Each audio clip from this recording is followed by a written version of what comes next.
नमस्कार विद्यार्थी मित्रांनो, सुभाष अकॅडमीच्या यूट्यूब चॅनलवर तुमचे स्वागत। सोशलॉजीची जी आपण सिरीज डिस्कस करत आहोत, ज्यामध्ये आपण वेगवेगळे टॉपिक्स किंवा कॉन्सेप्ट डिस्कस करतोय, त्यामध्ये आज आपला नेक्स्ट टॉपिक जो आहे तो आहे ड्रॅमॅटर्जिकल पर्स्पेक्टिव्ह। आपण ऑलरेडी कॉन्फ्लिक्ट थेरी आणि आपण फंक्शनलिझम हे बघितलेलं आहे। ते मॅक्रो पर्स्पेक्टिव्हमध्ये येतात। त्यांचं जे प्रोपोजिशन आहे किंवा ते जे बोललेले आहेत किंवा त्यांचं आर्ग्युमेंट आहे, त्यांनी आपल्याला सांगितलं की कसे मोठे सोशल स्ट्रक्चर्स हे आपल्या डेली सोशल बिहेवियरवर इम्पॅक्ट करतात। आज आपण बघूया की जे आपले डेली इंटरॅक्शन्स आहेत, जे मायक्रो इंटरॅक्शन्स आहेत, ते कसे आपण स्टडी करू शकतो आणि त्यात सोशलॉजी कशी आपली मदत करते, त्याच्या निमित्ताने हा एक पर्स्पेक्टिव्ह आहे। याचं नाव आहे ड्रॅमॅटर्जिकल पर्स्पेक्टिव्ह। तुम्हाला हा इथे फोटो दिसत असेल, तुम्ही म्हणाल हे तुम्ही इथे का आणलंय? याचा रिझन तो आहे की ड्रॅमॅटर्जिकल पर्स्पेक्टिव्ह असं म्हणतो की आपण सगळे एक सोशल ॲक्टर्स जे आहेत आपले, आपण सुद्धा एक थिएटर सारखं आपली ॲक्टिंग करत असतो। जो एक थिएटर सुरू आहे, जसं इथे थिएटर नटसम्राट हे तुम्ही मूवी बघितला असेल, हा पिक्चर बघितला असेल, तर स्टेजवर ज्याप्रमाणे ॲक्टिंग होते तशी आपण आपल्या डेली लाईफमध्ये पण करत असतो, वेगवेगळ्या सोशल सिच्युएशन्समध्ये आपण करत असतो। आणि हा सुद्धा एक पर्स्पेक्टिव्ह आहे ज्याच्याने आपण आपले डेली इंटरॅक्शन्स किंवा सोशल बिहेवियर आपण स्टडी करू शकतो। तर आपण यात बघूया की यांचे काय काय आर्ग्युमेंट्स आहेत। What is dramaturgical perspective? This theory suggest that human social behavior is like a drama and the role of an actor. It's like a drama. याचा अर्थ असा की आमचं जे सोशल बिहेवियर आहे, ज्या ज्या ठिकाणी आपण वेगवेगळ्या सामाजिक परिस्थितींमध्ये आपण जसं बिहेव करतो, ते एका ड्रामापेक्षा कमी नाही आहे आणि त्यामध्ये आपण स्वतः एक ॲक्टर सारखे वागतो। आता माझंच एक्झाम्पल तुम्ही बघा, तर मी समजा आता इथे टीचरच्या एका रोलमध्ये आहे, तर माझे एक विशिष्ट माझे जेस्चर्स आहेत, मी एका पर्टिक्युलर पद्धतीने तुमच्याशी बोलत आहे, माझे काही ठरलेले शब्द आहेत किंवा माझा एक वे ऑफ प्रेझेंटेशन आहे, है ना। हेच मी जर कुठल्या दुसऱ्या कॅज्युअल माझ्या डेली रोलमध्ये असेल किंवा काही दुसऱ्या बॅक स्टेजमध्ये मी असेल, तर मी असा बोलणार नाही किंवा मी असं बोलत नसेल।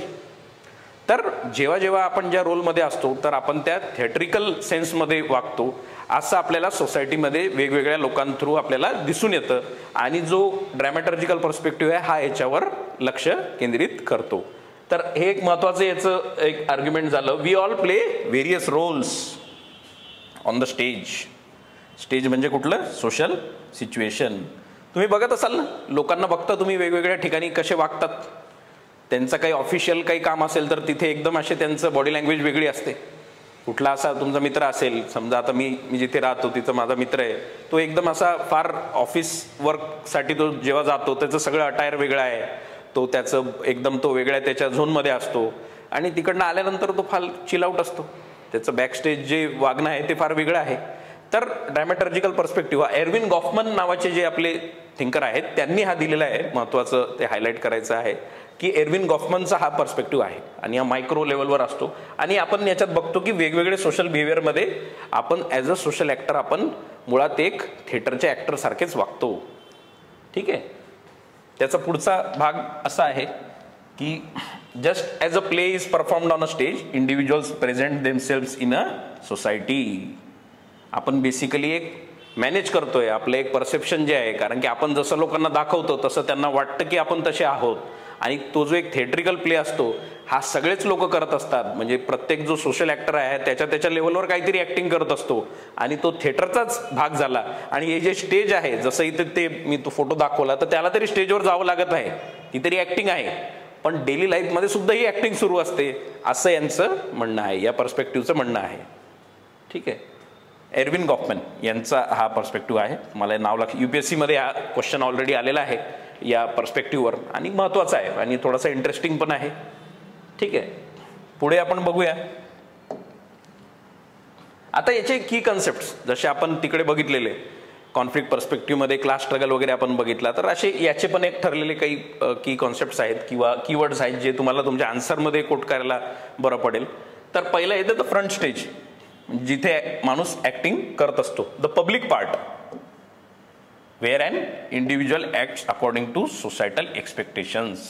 सोसायटीचे जे एक्सपेक्टेशन्स आहेत त्यानुसार जिथे ॲक्टिंग सुरू आहे, that is the front stage. हे कीवर्ड महत्त्वाचं आहे, लक्षात ठेवण्याची गोष्ट आहे की फ्रंट स्टेज. पण याला एक जस्टिफिकेशन, तुम्हाला एक एक्झाम्पल आपल्याला माहीत असायला. तुम्ही हे बघितले असतील आपले एअर हॉस्टेस वगैरे जे आहेत, जे अजून हॉस्पिटॅलिटीचं जे एक आपलं सेक्टर आहे, तिथे फार एक प्रॉपर त्यांचा जो एक पर्सोना असतो तो तसाच असतो. म्हणजे त्यांना एक ॲक्ट करावं लागतं.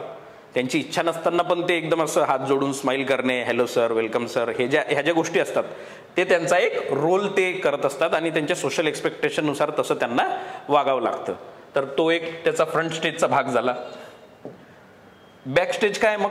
दिस is the private part where an individual is free from social roles and acts in their natural self. This is where the role is prepared. इथे तुमचा रोल प्रिपेअर होतो. इथे तुम्हाला कळतं की फ्रंट स्टेजवर जाऊन मला कसं वागायचं आहे. आता तुम्ही बघितलं असेल की कधी कधी वेटर वगैरे आपण जेव्हा याच्यात बघतो, हॉटेलमध्ये वगैरे कुठे रेस्टॉरंटमध्ये तुम्ही जाता, तो वेटर फार प्रेझेंटेबल असतो. फार एकदम त्याला तुम्हाला फार रिस्पेक्ट द्यावी लागते. प्रत्येक गोष्ट त्याला एक्सप्लेन करावी लागते आणि तो त्या पद्धतीने तुमच्याशी एक डेकोरम मेंटेन करून एटिकेट्समध्ये तो बोलतो. पण तो जेव्हा मागे जातो, त्याच्या किचनमध्ये जातो किंवा त्याच्या कलिगशी बोलतो, तर आपल्याला ठाऊक नसतं की तो नेमका आपल्याला तितका रिस्पेक्टफुली बोलणार आहे का, किंवा आपल्याबद्दल तो काय विचार करतोय.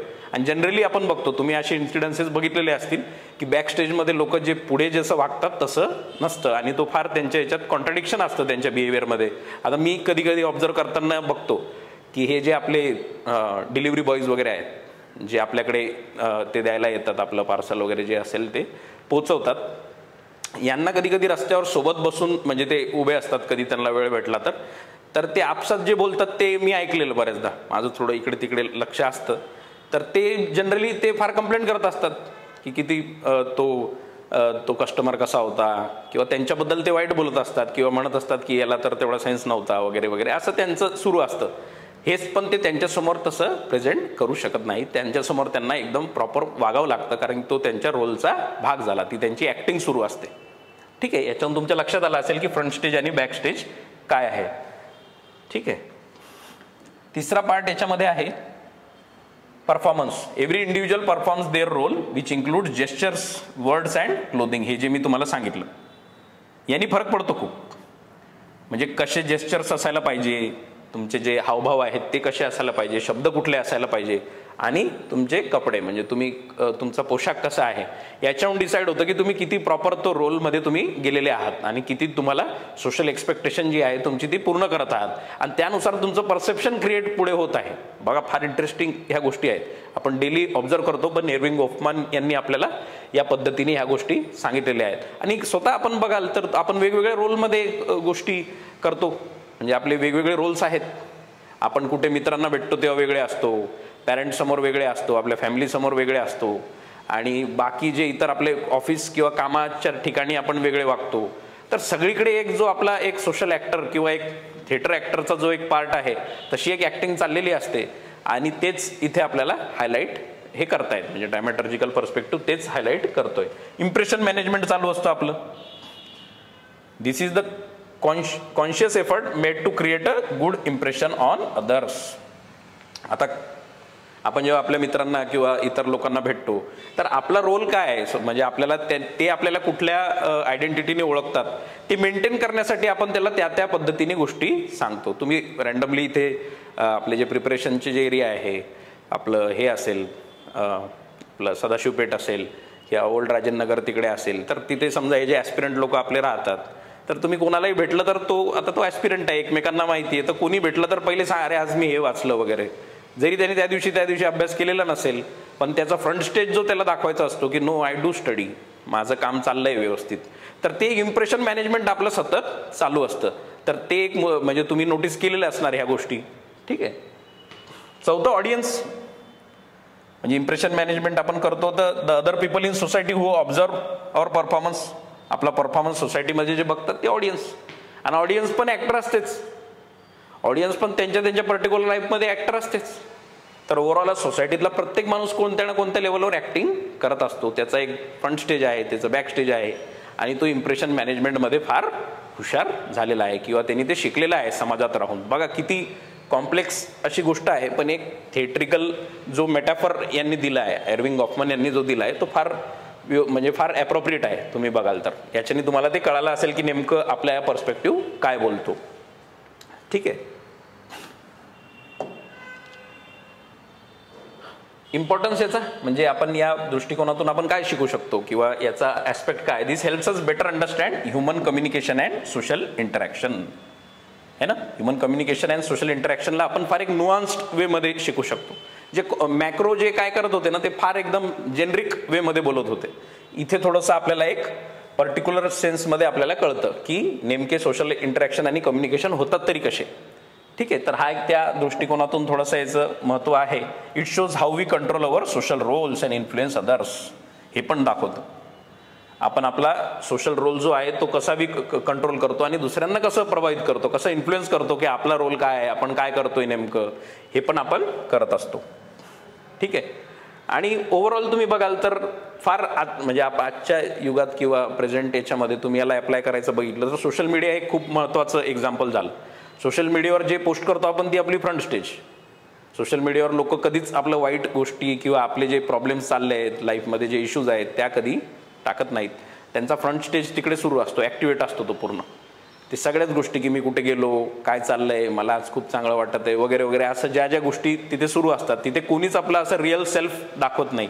आणि त्यांचा बॅक स्टेज त्याच पर्टिक्युलर व्यक्तीचा बॅक स्टेज काय असेल याच्याबद्दल आपल्याला काहीच डाऊट म्हणजे काहीच खात्री नसते. तर social media is one of the very important example where we are being more dramatic and that has impacted majority of the population today where we see that people are being dramatic in front of the social life, in front of social media, while showcasing their social life.